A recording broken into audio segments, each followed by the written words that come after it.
Hi friends, welcome to my channel. നമുക്ക് current അഫയേഴ്സിൽ നിന്നുള്ള കുറച്ച് ചോദ്യങ്ങളും അനുബന്ധ വിവരങ്ങളും നോക്കാം.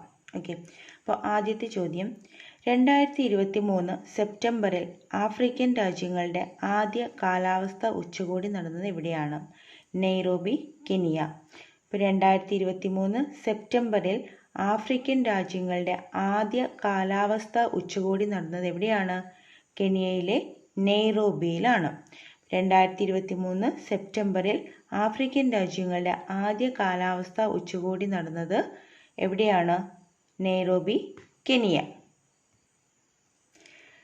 യൂറോപ്യൻ യൂണിയന് ശേഷം G20 അംഗത്വം നേടിയ രാജ്യങ്ങളുടെ കൂട്ടായ്മ ആഫ്രിക്കൻ യൂണിയൻ. എന്താണ്? യൂറോപ്യൻ യൂണിയന് ശേഷം G20 അംഗത്വം നേടിയ രാജ്യങ്ങളുടെ കൂട്ടായ്മ അറിയപ്പെടുന്നത് ആഫ്രിക്കൻ യൂണിയൻ.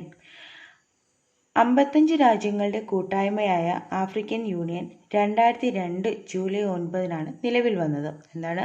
55 രാജ്യങ്ങളുടെ കൂട്ടായ്മയായ ആഫ്രിക്കൻ യൂണിയൻ നിലവിൽ വന്നത് എന്നാണ്? 2002 ജൂലൈ 9. 2002 ജൂലൈ 9 ആഫ്രിക്കൻ യൂണിയൻ നിലവിൽ വന്നത്. എത്ര രാജ്യങ്ങളുടെ കൂട്ടായ്മയുണ്ട്? 55 രാജ്യങ്ങളുടെ കൂട്ടായ്മയാണ് ആഫ്രിക്കൻ യൂണിയൻ എന്ന് പറയുന്നത്.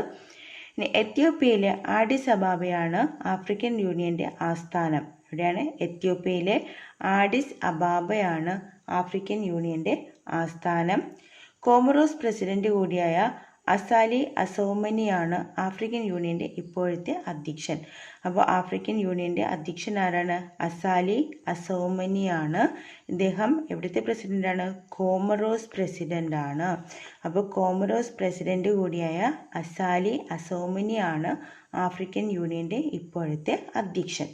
അപ്പോൾ യൂറോപ്യൻ യൂണിയന് ശേഷം G20 അംഗത്വം നേടിയ രാജ്യങ്ങളുടെ കൂട്ടായ്മ അറിയപ്പെടുന്നതാണ് ആഫ്രിക്കൻ യൂണിയൻ.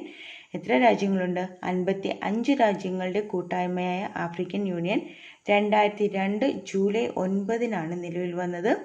എത്യോപ്യയിലെ ആഡിസ് അബാബയാണ് ഇതിൻ്റെ ആസ്ഥാനം എന്ന് പറയുന്നത്. അപ്പോൾ അധ്യക്ഷൻ എന്ന് പറയുന്ന ആരാണ്? കോമറോസ് പ്രസിഡന്റ് കൂടിയായ അസാലി അസൗമനിയാണ് ആഫ്രിക്കൻ യൂണിയന്റെ അധ്യക്ഷൻ. 2023 സെപ്റ്റംബർ 10 അന്തരിച്ച ഇയാൻ വിൽമുട്ട് ഏത് രാജ്യത്തെ ഭ്രൂണശാസ്ത്രജ്ഞനായിരുന്നു? ഏത് രാജ്യത്തെയാണ്? ബ്രിട്ടൻ. 2023 സെപ്റ്റംബർ 10 അന്തരിച്ച ഇയാൻ വിൽമുട്ട് ഏത് രാജ്യത്തെ ഭ്രൂണശാസ്ത്രജ്ഞനായിരുന്നു? ഏത് രാജ്യമാണ്? ബ്രിട്ടൻ. 1996 സ്കോട്ട്ലൻഡിലെ റോസ്ലിൻ ഇൻസ്റ്റിറ്റ്യൂട്ട് ഫോർ ആനിമൽ ബയോസയൻസിൽ ഇയാന്റെ നേതൃത്വത്തിലുള്ള സംഘം ഡോളി എന്ന ചെമ്മരിയാടിന് നേതൃത്വം നൽകിയത്. എന്നാണ്? 1996 സ്കോട്ട്ലൻഡിലെ Roslin institute for animal bioscience. ഏതാണ്? റോസ്ലിൻ ഇൻസ്റ്റിറ്റ്യൂട്ട് ഫോർ ആനിമൽ ബയോസയൻസിൽ ഇയാന്റെ നേതൃത്വത്തിലുള്ള സംഘം ഡോളി എന്ന ചെമ്മരിയാടിന് ജന്മം നൽകിയത്. 2003 ഫെബ്രുവരി 14 വരെയായിരുന്നു ഡോളി ജീവിച്ചത്. അപ്പോൾ ഡോളി എന്ന് വരെയായിരുന്നു ജീവിച്ചിരുന്നത്? 2003 ഫെബ്രുവരി 14 വരെയായിരുന്നു ഡോളി ജീവിച്ചിരുന്നത്. 2023 സെപ്റ്റംബർ 10 അന്തരിച്ച ഇയാൻ വിൽമുട്ട് ഏത് രാജ്യത്തെ ഭ്രൂണശാസ്ത്രജ്ഞനായിരുന്നു? ബ്രിട്ടനിലെ ശാസ്ത്രജ്ഞനായിരുന്നു. 1996 സ്കോട്ട്ലൻഡിലെ റോസ്ലിൻ ഇൻസ്റ്റിറ്റ്യൂട്ട് ഫോർ ആനിമൽ ബയോസയൻസിൽ ഇയാന്റെ നേതൃത്വത്തിലുള്ള സംഘം ഡോളി എന്ന ചെമ്മരിയാടിന് ജന്മം നൽകിയത്. 2003 ഫെബ്രുവരി 14 വരെയായിരുന്നു ഡോളി ജീവിച്ചിരുന്നത്. 184 ദിവസത്തെ യാത്ര പൂർത്തിയാക്കി അടുത്തിടെ തിരിച്ചെത്തിയ UAEയുടെ ബഹിരാകാശ യാത്രികൻ ആരാണ്? ഡോക്ടർ സുൽത്താൻ അൽ നയാദി. ഡോക്ടർ സുൽത്താൻ അൽ നയാദി 184 ദിവസത്തെ 184 ദിവസത്തെ യാത്ര പൂർത്തിയാക്കി അടുത്തിടെ തിരിച്ചെത്തിയ UAEയുടെ ബഹിരാകാശ യാത്രികൻ ഡോക്ടർ സുൽത്താൻ അൽ നയാദി. 184 ദിവസത്തെ യാത്ര പൂർത്തിയാക്കി അടുത്തിടെ തിരിച്ചെത്തിയ UAEയുടെ ബഹിരാകാശ യാത്രികൻ ആരാണ്? ഡോക്ടർ സുൽത്താൻ അൽ നയാദി. 2023 സെപ്റ്റംബറിലെ വിജ്ഞാപന പ്രകാരം കേരളത്തിലെ ഏറ്റവും വലിയ ജില്ല ഏതാണ്? ഇടുക്കി. 2023 സെപ്റ്റംബറിലെ വിജ്ഞാപന പ്രകാരം കേരളത്തിലെ ഏറ്റവും വലിയ ജില്ല ഇടുക്കി. എറണാകുളം ജില്ലയിലെ കുട്ടമ്പുഴ വില്ലേജിന്റെ ഭാഗമായ 12,718.5095 ഹെക്ടർ ഭൂമി ഇടുക്കിയിലെ ഇടമലക്കുടി വില്ലേജിലേക്ക് കൂട്ടിച്ചേർത്തതോടെയാണിത്. പാലക്കാട് ഇതോടെ സംസ്ഥാനത്തെ ഏറ്റവും വലിയ രണ്ടാമത്തെ ജില്ലയായി.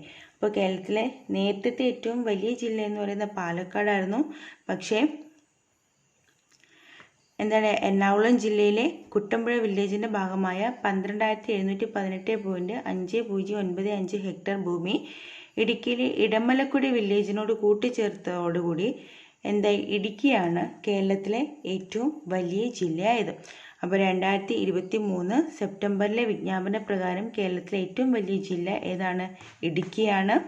എറണാകുളം ജില്ലയിലെ കുട്ടമ്പുഴ വില്ലേജിൻ്റെ ഭാഗമായ 12,718.5095 ഹെക്ടർ ഭൂമി ഇടുക്കിയിലെ ഇടമലക്കുടി വില്ലേജിലേക്ക് കൂട്ടിച്ചേർത്തതോടെയാണിത്. പാലക്കാട് ഇതോടെ സംസ്ഥാനത്തെ ഏറ്റവും വലിയ രണ്ടാമത്തെ ജില്ലയായി. ഓക്കെ, അപ്പോൾ 5 ക്വസ്റ്റ്യൻസേ ഉള്ളൂ. എല്ലാവരും പഠിച്ചു പോവുക. ഇനി അടുത്തൊരു വീഡിയോയിൽ ബാക്കി ചോദ്യങ്ങളുമായിട്ട് നമുക്ക് കാണാം. Thank you for watching.